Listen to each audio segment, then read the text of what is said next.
नमस्कार। हमारे YouTube channel चिंतन इंस्टीट्यूट ऑफ एजुकेशन में आपका प्रतिदिन की तरह फिर से स्वागत है। संस्कृत व्याकरण के अंतर्गत संस्कृत अनुवाद में आने वाले मूलभूत चीज़ों का हम लोग अध्ययन कर रहे हैं। इसी क्रम में हम लोग प्रमुख लकारों के रूपों का अध्ययन किया जा रहा है। इसी क्रम में आज स्था एवं लव धातु का हम लोग रूपों का अध्ययन करेंगे। यह इस श्रृंखला में लकारों की विश्रृंखला में यह अंतिम वीडियो है आपका। चूंकि इसके अतिरिक्त आपके बहुत सारे लकारों के रूप हैं, आपके अलग अलग धातुओं के बहुत से रूप हैं, लेकिन हम लोग इन सभी धातुओं में अध्ययन करके हम लोगों ने लगभग 5 प्रमुख धातुओं का चयन किया था। इसी क्रम में आज हम स्था एवं अत्यंत महत्वपूर्ण लव धातु का अध्ययन करते हैं। यहाँ पर मैं ये बात बताना अनिवार्य समझता हूँ कि जिन 5 रूपों का हम लोगों ने अध्ययन किया है, इसके पहले की वीडियो में आप पढ़ धातु के अतिरिक्त उन चीज़ों का अध्ययन कर सकते हैं। लगभग इन सभी एग्जामों में, चाहे वह स्टेट हो, टेट हो, या फिर आपका टीजीटी पीजीटी हो, डीएसएसबी के बच्चों के लिए जो संस्कृत सब्जेक्ट से हैं, बीटीसी के बच्चे हैं रेगुलर क्लासेस के, या बीएड जो कर रहे हैं वो भी रेगुलर क्लासेस में है। साथ ही साथ नेट जेआरएफ के जो बच्चे हैं हिंदी और संस्कृत वाले, प्राय विशेष रूप से संस्कृत वाले, इतने सारे परीक्षाओं के लिए ये 5 रूप अत्यंत महत्वपूर्ण है। और उसमें भी आज स्था और विशेष करके जो लव धातु का रूप है यह बहुत ही महत्वपूर्ण है और संस्कृत व्याकरण के अंतर्गत सबसे कठिन रूपों में इसकी गणना होती है। क्यों होती है? जब ये वीडियो बनाएंगे तो जैसे बच्चे अधिकतम समझ लेते हैं कि पढ़ धातु का रूप याद करो और पढ़ धातु के आधार पर ही वो धातु का नाम आगे कर देना है, लेकिन लव धातु इन सारी मान्यताओं को खंडित कर देता है। कैसे खंडित करता है ये अभी आप इस वीडियो में समझ जाएंगे। अतः हम लोगों का हमेशा ये प्रयास रहता है कि आपको हमेशा पढ़ाया जाए तो वह चीज़ें पढ़ाएं जो आपके हमेशा काम। और हम लोग चूंकि इतने सारे एग्जाम्स को ध्यान में रखते हुए, अपने विशाल अनुभव को ध्यान में रखते हुए एक कॉमन वीडियो बनाने की कोशिश करते हैं। अतः आपसे उम्मीद की जाती है कि हमारे इस अनुभव का आप लाभ उठाइए और अन्य मित्रों को भी लाभ उठाकर में सब्सक्राइब और शेयर करने के लिए प्रेरित करिए। तो आइए देखते हैं क्या अंतर है। तो अब हम लोग आज स्था यानी बैठना, जिसे हम लोग बैठना का उपयोग करते हैं, धातु के रूप का अध्ययन करेंगे। विभिन्न लट लकार, लेट लकार जो आपके प्रमुख लकार हैं उन्हीं के अंतर्गत अध्ययन करेंगे। तो आइए लट लकार यानी वर्तमान काल में इसका हम वाचन करते हैं कि किस तरह से इसके रूप चलते हैं। तो आपका है तिष्ठति, तिष्ठतः, तिष्ठन्ति, तिष्ठति, तिष्ठसि, तिष्ठतः, तिष्ठत्, तिष्ठामि, तिष्ठावः, तिष्ठामः। ये आपके रूप हैं, ये पढ़ धातु के ही रूप के आधार पर चलते हैं। लेकिन सबसे महत्वपूर्ण, चूंकि हम लोग बार बार वीडियो में बताते हैं कि किस रूप को आपको ज़्यादा मेहनत करना है, तो यहाँ पर भी आपके लिट लकार के रूपों का ज़्यादा मेहनत करना है। क्यों? क्योंकि बाकी सभी रूपों में तिष्ठ आपके रूप, जो स्था धातु का तिष्ठ रूप में रूप चलते हैं, लेकिन यहाँ पर आपके लिट लकार में मूलतः स्था धातु के ही रूप चलते हैं। यही बात ध्यान देने योग्य है, नोट करने योग्य है, वेरी इंपॉर्टेंट। तो अतः आपको विशेष रूप से लिट लकार यहाँ पर अध्ययन करना चाहिए अगर आप लट लकार में करते हैं, और प्रायः परीक्षा में यही रूप आपसे पूछता है। आइए इसके हम लोग देखते हैं। आप इसका रूप है स्थास्यति, स्थास्यतः, स्थास्यन्ति, स्थास्यसि, स्थास्यथः, स्थास्यत्, स्थास्यामि, स्थास्यावः, स्थास्यामः।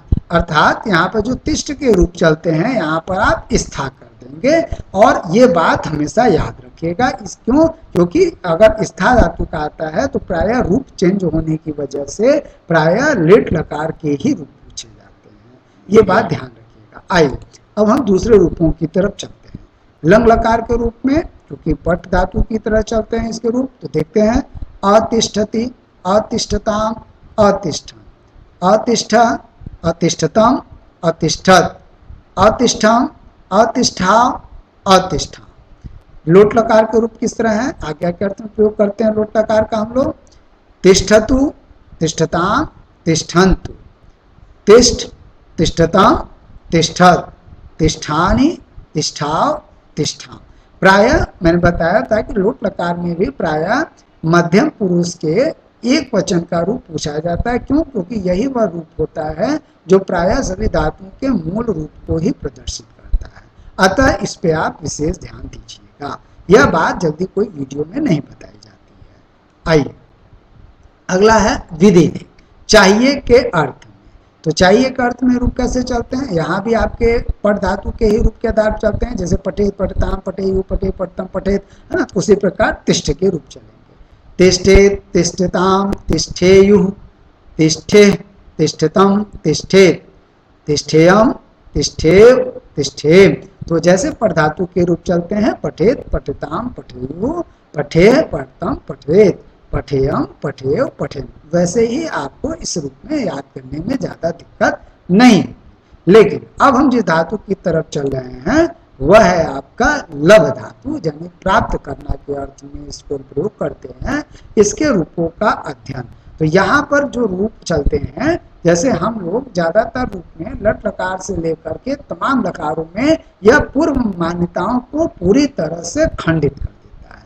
क्यों कर देता है? आइए पट धातु के आधार पर इसे हम समझने की कोशिश करते हैं। जैसे पट धातु में लट लकार के रूप चलते हैं, पठती, पठतः, पठन्ति, पठसी, पठथः, पठत, पठामि, पठावः, पठामः। कहीं रूप मिल रहा है आपका? नहीं। इसीलिए लब धातु इधर नेट जीआरएफ के एग्जाम में टीजीटी पीजीटी के जो कठिन विषय माने जाते हैं संस्कृत में, लब धातु के रूप प्रायः पूछे जाते हैं। अतः आपसे ये उम्मीद करता हूं कि आप उस मान्यता पर नहीं जाइएगा कि यहाँ पर मैं लभती, लभताम, लभंती इस तरह से रूप चला देंगे, ऐसा नहीं है। यही बात पूरी तरह से लिट लकार पर भी और अन्य एक दो लकारों पर भी लागू होती है। आइए पहले हम लट लकार के वर्तमान काल का लब धातु में कैसे रूप चलते हैं उसका हम अध्ययन करते हैं। आइए देखा जाए। लभते, लभेते, लभन्ते, लभसे, लभेते, लभध्वे, लभे, लभावहे, लभामहे। देखिए यहाँ पर धातु के रूप पूरी तरह से खंडित हो गए हैं। अतः आपको इस पे विशेष हमारे वीडियो को कई बार देखने की जरूरत है और खुद से प्रैक्टिस करने की जरूरत है। सबसे महत्वपूर्ण के रूप में मैं बार बार कहता हूँ, इधर जो हमने पांचों रूप बताया है उसमें लिट लकार के रूप इधर की परीक्षाओं में सबसे ज्यादा पूछे जाते हैं। क्यों? क्योंकि बाकी में तो जैसे आपके मूल धातु के रूप चलते हैं, लेकिन लिट लकार में रूपों का जो अनुक्रम है वह पूरी तरह से बदल जा रहा है। इधर हम लोगों ने पर धातु को छोड़कर बाकी सभी रूपों में देखा, चारों रूपों में। तो हमारे इस वीडियो में जो डिस्क्रिप्शन बॉक्स में वो लिंक दे दिया गया है, उस वीडियो को भी, कल के वीडियो को भी अवश्य देखिएगा, कई बार देखिएगा और उसके पश्चात उसे कंठस्थ करने की कोशिश करिए। आइए इसका हम वाचन करते हैं, किस तरह इसके रूप चलते हैं। इसके रूप लप्सते के रूप में चलते हैं, यानी लप्स आपका जो लब होता है यहाँ पर लप्स के रूप में वह प्रयुक्त जाता है। तो इसके रूप होते हैं लप्स्यते, लप्सेते, लप्स्यन्ते, लप्स्यसे, लप्सेथे, लप्स्यध्वे, लप्से, लप्स्यावहे, लप्स्यामहे। बार बार आपको प्रैक्टिस करने की जरूरत है। और लिट लकार के रूप सर्वाधिक महत्वपूर्ण है, चाहे वह नेट जीआरएफ संस्कृत का बच्चा हो, मैं बार बार कह रहा हूँ, चाहे वह टीजीटी पीजीटी के बच्चे हो, मैं बार बार कह रहा हूँ, इस पर विशेष मेहनत करने की जरूरत है। इसके लिए हमारे आपको वीडियो को कई बार देखना पड़ेगा और आपको खुद से भी प्रैक्टिस करनी पड़ेगी। आइए हम लोग दूसरे रूप की तरफ चलते हैं। तो अगला रूप है आपका लब धातु में ही लंग लकार का रूप। आइए देखते हैं।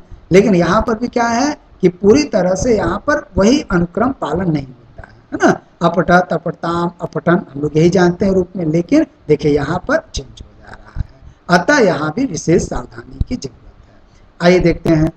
अलभत, अलभेताम, अलभंत, अलभा, अलभथा, अलभेथाम, अलभध्वम, अलभे, अलभावही, अलभामही। ये आपके लंग लकार के रूप। आइए लोट लकार के रूप में देखते हैं, है ना। लोट लकार के रूप में देखते हैं तो यहाँ भी देखिए रूप आपके चेंज हो जाते हैं पूरी तरह से। लोट लकार के पट धातु के रूपों में पढ़तु, पढ़ताम, पठन्तु आपका रूप अलग रूपों में चलता है, लेकिन यहाँ पे देखिए पूरी तरह से चेंज होगा। अर्थात लब धातु इसीलिए संस्कृत व्याकरण के सर्वाधिक भिन्न एवं कठिन रूपों में इसकी गणना की जाती है। अतः इस पे आपको विशेष अभ्यास की जरूरत है।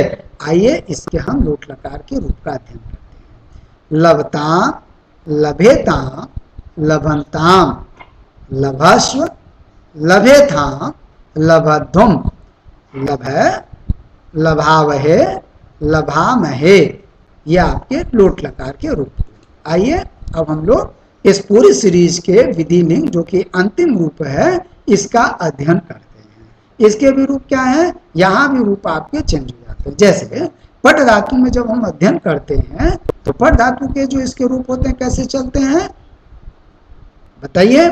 चलते हैं आपके पठेत, पठिताम, पठेयु, पठे, पठितम, पठेयम, पठेय, पठेयम, पठेय, है ना। इस तरह में रूप चलते हैं आपके। लेकिन यहाँ पर फिर इस रूप की मान्यता जो आपने अपने अंतःकरण में किया हुआ है यह फिर से खंडित हो जाता है।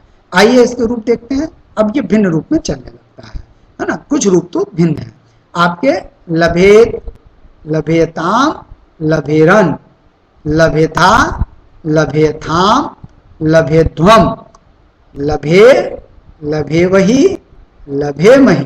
तो अतः आपको विधि लिंग के अतिरिक्त जो लभ धातु के पांचों लकार हैं उन पे आपको थोड़ा अतिरिक्त मेहनत करने की जरूरत है। यह अतिरिक्त मेहनत करने से अगर जहां पे आपके अनंत रूप हैं, अनंत धातुएं हैं, इनमें से अगर हम लोगों ने आपके लिए 5 धातुओं का चयन किया है तो ये विश्वास रखिए अपने कई वर्षों के अनुभव के आधार पर बताया जा रहा है कि ये 5 धातुओं के रूप चूंकि बहुत ही महत्वपूर्ण है। अतः यह क्या है कि आपके लिए एक मणिकांचन सहयोग के रूप में हम आपके सामने लेकर के आते हैं और आपसे उम्मीद करते हैं कि हमारे इस सीरीज को आप पूरे ध्यान से देखेंगे। अभी आने वाले समय में जैसे जूनियर की भर्ती आ रही है उसमें भी इन रूपों को आप बहुत ज्यादा लाभान्वित होंगे। रिपीटेड के जो आपको जूनियर वैकेंसी आने वाली है, साथ ही साथ अन्य परीक्षाएं जो संस्कृत विषय से रिलेटेड है, व्याकरण में जहाँ रूप पूछे जाते हैं, तो ये हमारे इस वीडियो सीरीज का अंतिम है। तो आपसे उम्मीद करते हैं कि हम लोगों की यह इतनी मेहनत आप जाया नहीं जाने देंगे और हमारे चैनल को, यूट्यूब चैनल जो चिंतन इंस्टीट्यूट ऑफ एजुकेशन है उसको सब्सक्राइब अवश्य करेंगे। रोज की तरह आइए हम आपसे आज का प्रश्न पूछते हैं। स्था धातु लिट लकार प्रथम पुरुष द्विवचन का रूप क्या होगा।